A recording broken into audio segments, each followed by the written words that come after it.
Welcome to our video tutorial on how to use the conditions for similarity of triangles. How can I tell if two triangles are similar?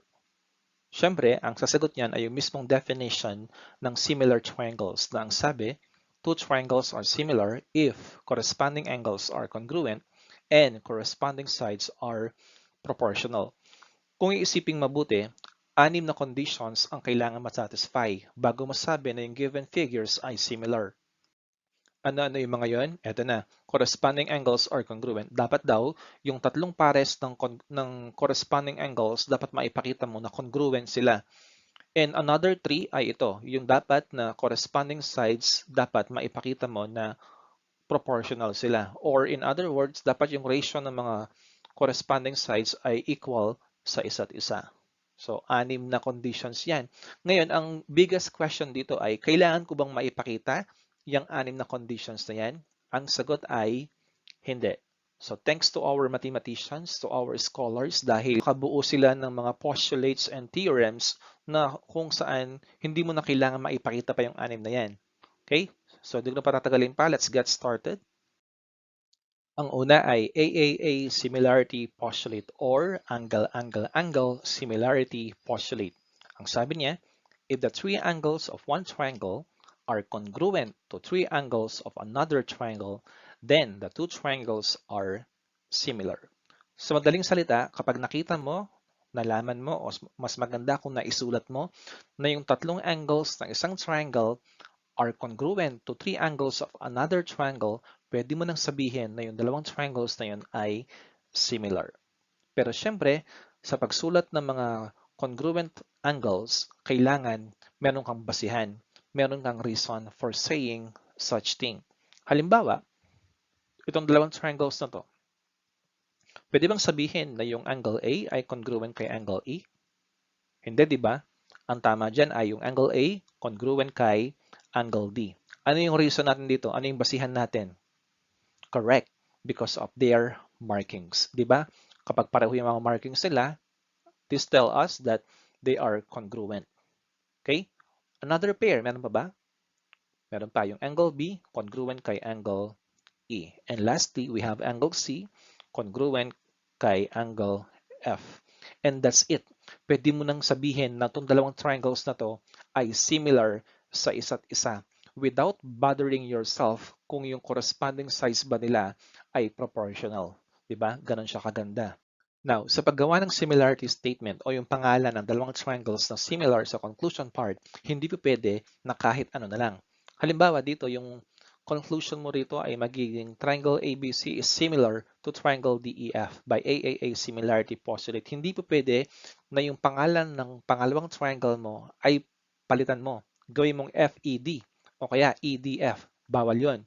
So, kailangan may sinusunod kang arrangement or order. And that arrangement or order is based from the first triangle na ginawa mo. Paano yun? Di ba nauna si angle A?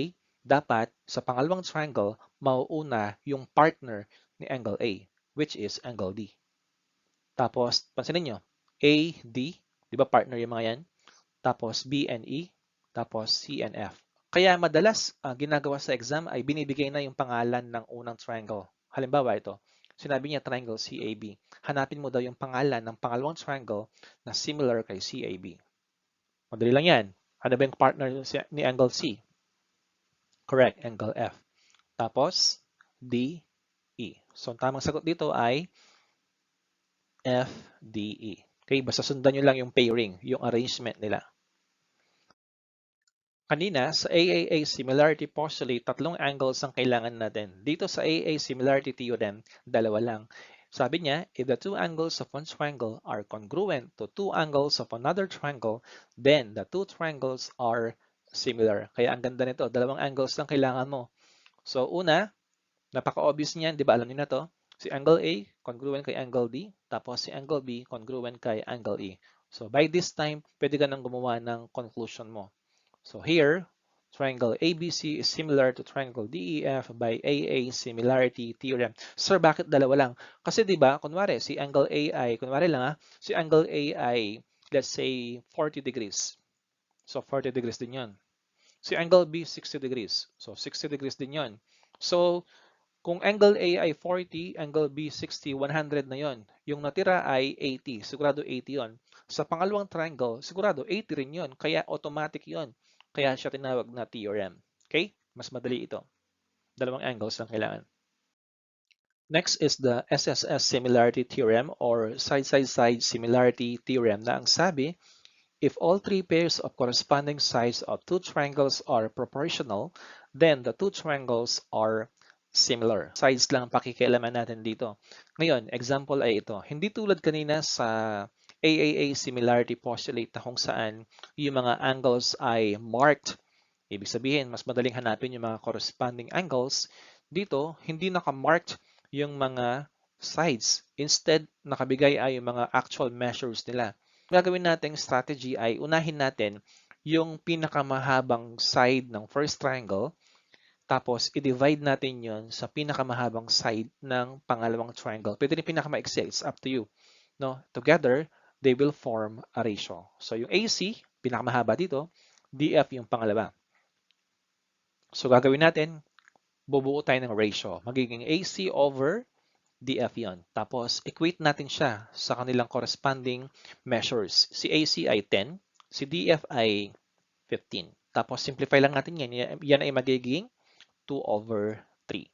Okay? So first ratio yan. Dapat daw equal yan sa another ratios ng corresponding sides. Next pair. Siyempre, yung pinakamahaba tayo nag-start. Sunod ay yung pangalawa. This is AB. Pangalawa to. So dito sa pangalawang triangle, ang sumunod sa 15 ay itong 12. Diba? So magiging AB over DE. Substitute. Then simplify. Ayan, pareho sila. Dapat yung pangatlo, pareho din na 2/3 pag sinimplify. Ito ay magiging, syempre pinakamaiksi na lang. CB over FE or BC over EF is up to you. Pareho lang yan. Then simplify natin. Okay, 2/3. So malinaw na yung ratio ng bawat corresponding sides ay pare-pareho. Kaya proportional, no, yung mga corresponding sides nila. Sa paggawa naman ng similarity statement sa SSS similarity theorem, mas maganda kung markahan nyo, lagyan nyo ng marking yung mga opposite angles ng corresponding sides. So yung 10, opposite angle niya ay angle B, yung 15, opposite angle niya ay angle E. So yung dalawang yan ay sigurado congruent. Tapos yung 8 and angle C yun, yung sa 12, angle F. Tapos yun. Okay? So pwede ka nang gumawa ng conclusion ngayon. Kahit balik-balik rin pa ng gumawa ng exam, yung pangalan ng first triangle, madali mo na mabigay yan.